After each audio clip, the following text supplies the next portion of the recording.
Good morning, Cedar Springs High School. I'm Kyle. And I'm Chloe. Thanks for joining us. We've got a lot to cover today, so I hope you're ready for it. It's one of those episodes where you might want to learn something and be entertained. We're diving into three big stories: the rise of AI, the construction sites on the high school campus, and all of our staff members retiring. These three stories have a lot of people talking. Plus, Braden's here with the latest on sports. There were wins. And Eli's got the weather, which I'm hoping doesn't involve the cold again. But before we jump into the headlines, random question, Kyle. What's your ideal way to start the school day? Walk into school with no homework, no tests, and someone hands me a s'mores Pop-Tart. Dream big. I'd settle just for finding a parking spot that doesn't require a hike around the construction. Yep. All right, let's get into it, starting with something that's popping up more in classrooms to modern day. AI is in the rise of schools and classrooms, helping students study, assisting teachers, and even writing essays. But with new tech comes with more questions, and here's what you need to know. Let's be real, if you're in high school, you've probably heard of ChatGPT by now, probably even have used it to help you with homework. But AI isn't just a futuristic thing anymore, it's in our classrooms and it's affecting our learning now. So is that a good thing? The way it's going forward, it's trending exactly the same way the World Wide Web did back in the 90s. It's going to be more dramatically used in every space, and it's kind of a tidal wave that there's no way of stopping. So it's better to accept it rather than try and push it away. I think using AI mostly just helps get my schoolwork done faster. I do think using AI is a form of cheating. From writing essays to solving math problems, AI tools like ChatGPT, Grammarly, and even Khan Academy are becoming part of everyday school life. Even some teachers are using it to grade faster and plan their lessons. Hello, I'm Eddie Johns, and I've been at Cedar Springs High School for 11 years. No, I do not think AI should be banned in learning environments, and maybe the opposite of that. I think it should be encouraged appropriately because it can help with learning, but if we just pretend it doesn't exist, it's going to create opportunities for cheating and people being sneaky, students and teachers. So I think we should use it and use it appropriately. Different teachers have different rules about it. Some are like easy with it and actually think it's helpful for learning, and then some don't like it at all. I use it for studying purposes and to help me better understand the content. My name is Dave Stewart. I've been working at Cedar Springs for 14 years. The main rules and guidelines to students using AI would be that they need to represent whether or not they've used it on assignments they're submitting. So I don't know of any teacher that accepts students to submit AI-generated work, posing it as the student's own work. But I have heard of teachers that allow the use of AI to aid the learning process. I think AI is changing the way that students learn. Students who use it, I think, are becoming adept at some use cases that can be really helpful to aiding learning, but I think many students are becoming dependent on these tools. And as soon as they have a problem or some friction in their brain in a class, I see some students who will just immediately turn to the use of AI. So that concerns me. It's sort of all across the board, really depends on the student and the degree to which they understand the work of learning. My name is Becky Cooey, and I've been working at Cedar Springs for 18 years. Had her students analyze an essay for AP Spanish. So they put in like a prompt to an AI generator, and then they put their Spanish essay in, and then they had the AI kind of determine how they would grade it and why. And the students put that in, kind of saw what the results were, whether it was good or bad. Sometimes AI did like completely weird things, but some of them spent more time kind of refining their prompt so that they could really get a good understanding of where their strengths and weaknesses were, so that when they actually did their AP exam, they were going to be in a stronger place. Clear that AI is changing the way we learn, but it's not the only thing changing our school experience. That's right. While technology is affecting classrooms in the inside, construction crews are reshaping the school on the outside. let's send it over to Legan, where he is live on construction site. Thank you, Kyle. If you've been on campus, you've definitely seen all the construction that is going on. We want to take a closer look at what's going on and how it's going to impact all of us.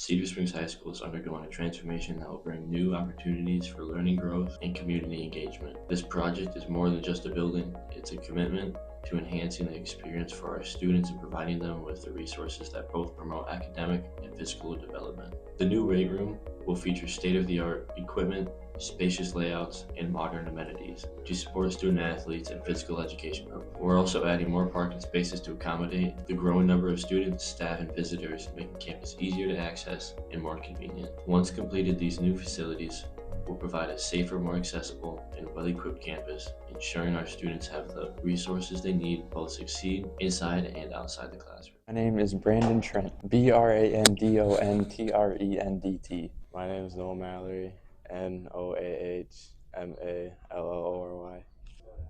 Coach Ash? How do you feel about the new weight room and expanding parking? I feel like the new weight room is a really good addition to the school. I really like strength class, and I feel like it's going to be beneficial to have. However, I feel like the parking lot is unnecessary because it was perfectly fine the way that it is. We've dumped all this money into building a new parking lot, tennis courts, where there's other things that we could be putting our money towards. I'm excited for it. It's going to be a lot more equipment, new equipment, be more spacious, and I think it'll benefit a lot, and it's going to be really nice. How do you think the new facility will impact student life and activities? I think the new facility is going to help improve our athletics. I'm not sure what all is going to be in there yet, but I just feel like it's going to be good. What are you most looking forward to once the construction is finished? I am most looking forward to just checking out the new area and seeing what it's all about. What opportunities does this construction project create for expanding strength and conditioning programs? It gives a lot of opportunities to our kids. It allows us to have up to 60 athletes at a time in there, where right now we do 40 to 44, but it is super tight, not really safe conditions.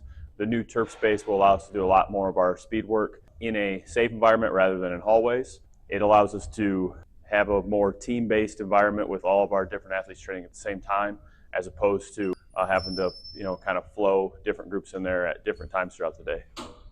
How important is it to have a dedicated modern space for student fitness and athletic development?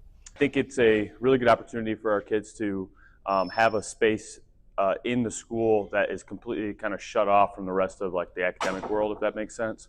So when students come in from math, science, English, something where they're sitting down all day long, kind of in that mental grind, they can use my space as an outlet to completely forget about everything else in the day, really get to work. It's great for mental health, great for physical health, and yeah, we're just excited. How does the new facility impact your role as a strength and conditioning coach?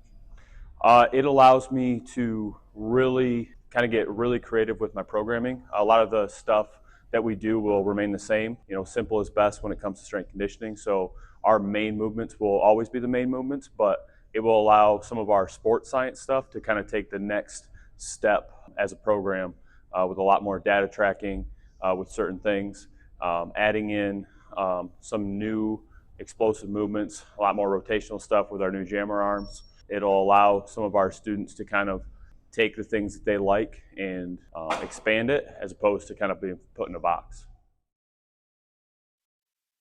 There's still a lot of work to be done, but it's exciting to see our future school taking shape. We keep you updated as the progress continues. For Cedar Springs TV, I'm Egan James. Now head back to Chloe with more news.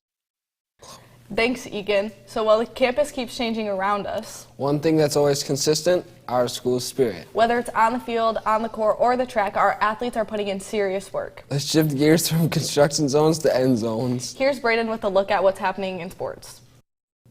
Good morning, Redhawks. As our school year wraps up, it's time to take a look at how our spring sports have been doing on the track, field, and course. Our baseball team finished with an 8-21 record, softball with a 13-15, boys track placed 5th in the conference, girls track placed 3rd in the conference, boys golf finished 6th in the conference, girls tennis with a record of 1-12-2, and finally our girls soccer team with a record of 13-5-1 and district finalists and runners-up in the River Cities Alliance. Now let's take an inside look at what made this soccer season so special, from the players dedication on the field, and memorable moments that define their run. We wanted to hear from Coach H as he reflects on the team's hard work and growth and success this season. Every team has a story, and every great coach helps write it. Coach H has become more than a leader on the field. He's become a mentor, a motivator, and a source of pride for the entire girls' soccer team. We sat down with him to talk about what matters most to him and what he's most proud of. I think my team did probably as well as we thought they would or hoped they would. Coming into the season, we wanted to fight for a conference championship. We ended up finishing second. We wanted to fight for a district championship. We ended up losing in the district finals last night to Mount Pleasant. But I thought our girls did a great job, fought hard, and we achieved at a pretty decent level for the year. I'm just most proud of our seniors for what they've done to our program and how they've done things, how they've led, how they've embraced our younger kids, how they've done things, how they've worked. But just that team mentality of bringing it in together and being together the whole time is probably where I'm at, what I'm most proud of. I think every coach will tell you there's always room for improvement. There's always room to get better and do things. And I think for us, it's always about getting better technically on the ball, putting more time in on the field with a soccer ball at your feet, and just getting there. Because I think we got really good groundwork and really good framework to build off of. It just depends on what we do in the offseason. Coach H is building more than athletes. He's shaping leaders, and that's something the whole Cedar Springs High School community can be proud of. Congrats to Coach H and the team on the great season, and as the school year winds down and the weather warms up, we hope to see our fall athletes at summer workouts this summer. Back to you guys at the news desk, Chloe and Kayam. Thanks, Braden. Always great to see our teams in action. Whether it's a win or a tough loss, one thing's for sure, weather can definitely play a part. Rain, wind, or sunshine, what's heading our way this week? Let's check in with Eli to see what the forecast looks like. Thanks, Chloe. Looks like we're getting some rain from the west side of Michigan coming in from Minneapolis. Now let's take a look at the temperatures. So up in Muskegon, there's 67 degrees, pretty high, pretty nice out there. Looks like Hastings have 63 degrees. Hard up there is at 65, and some of the lower parts of Michigan also have some pretty good temperatures.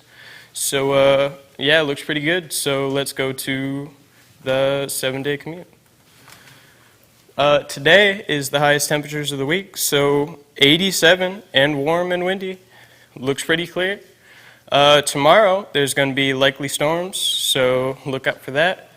And the rest of the week seems pretty warm, so let's get to Chloe and Kyle.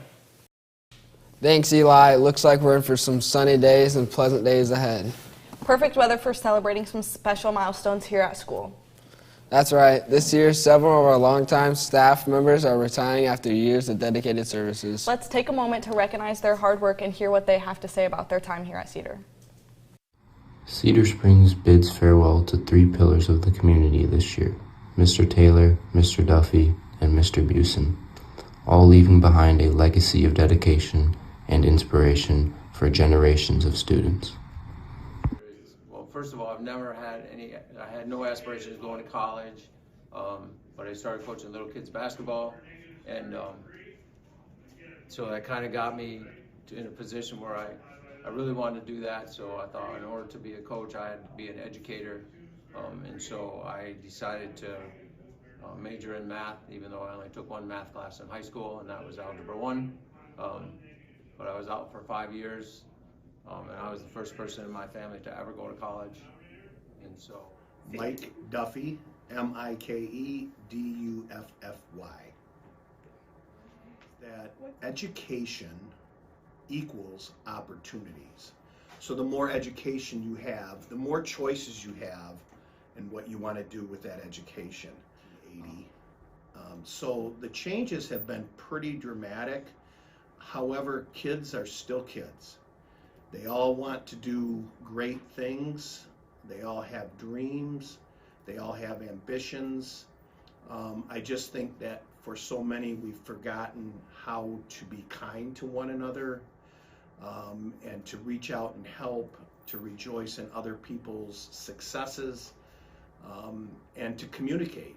from your boss. You're going to be communicating, collaborating, and growing and learning every day. Be open-minded to learn more and make yourself a better person. Ryan Busen, B-R-I-A-N, B-U-S-E-N. Well, when I first got hired, the principal at the time, his name was Tom Popeil, and the first day here, he was a guy that inspired me, gave me a lot of encouragement, and I knew like this environment, the kids, right from the first day, that this was going to be the place I wanted to work. And I can remember just being so excited about being in the career that I thought was something that I was lucky to do, that I had the opportunity to do. I didn't feel like it was work, and it started right on the first day. Coaching opportunities I've had here, some of the successes that we've had in football while I was coaching, I just remember those moments, and the joy that I had sharing it with the students, the athletes, the coaches, the teachers, the administration, the community. I could take those moments every day. And that wraps up today's edition of Cedar Springs TV. Thanks so much for joining us. We'll be back next year with more stories from around campus. Until then, stay safe, stay curious, and And stay remember- up. And remember, it's a great day to be a Red Hawk.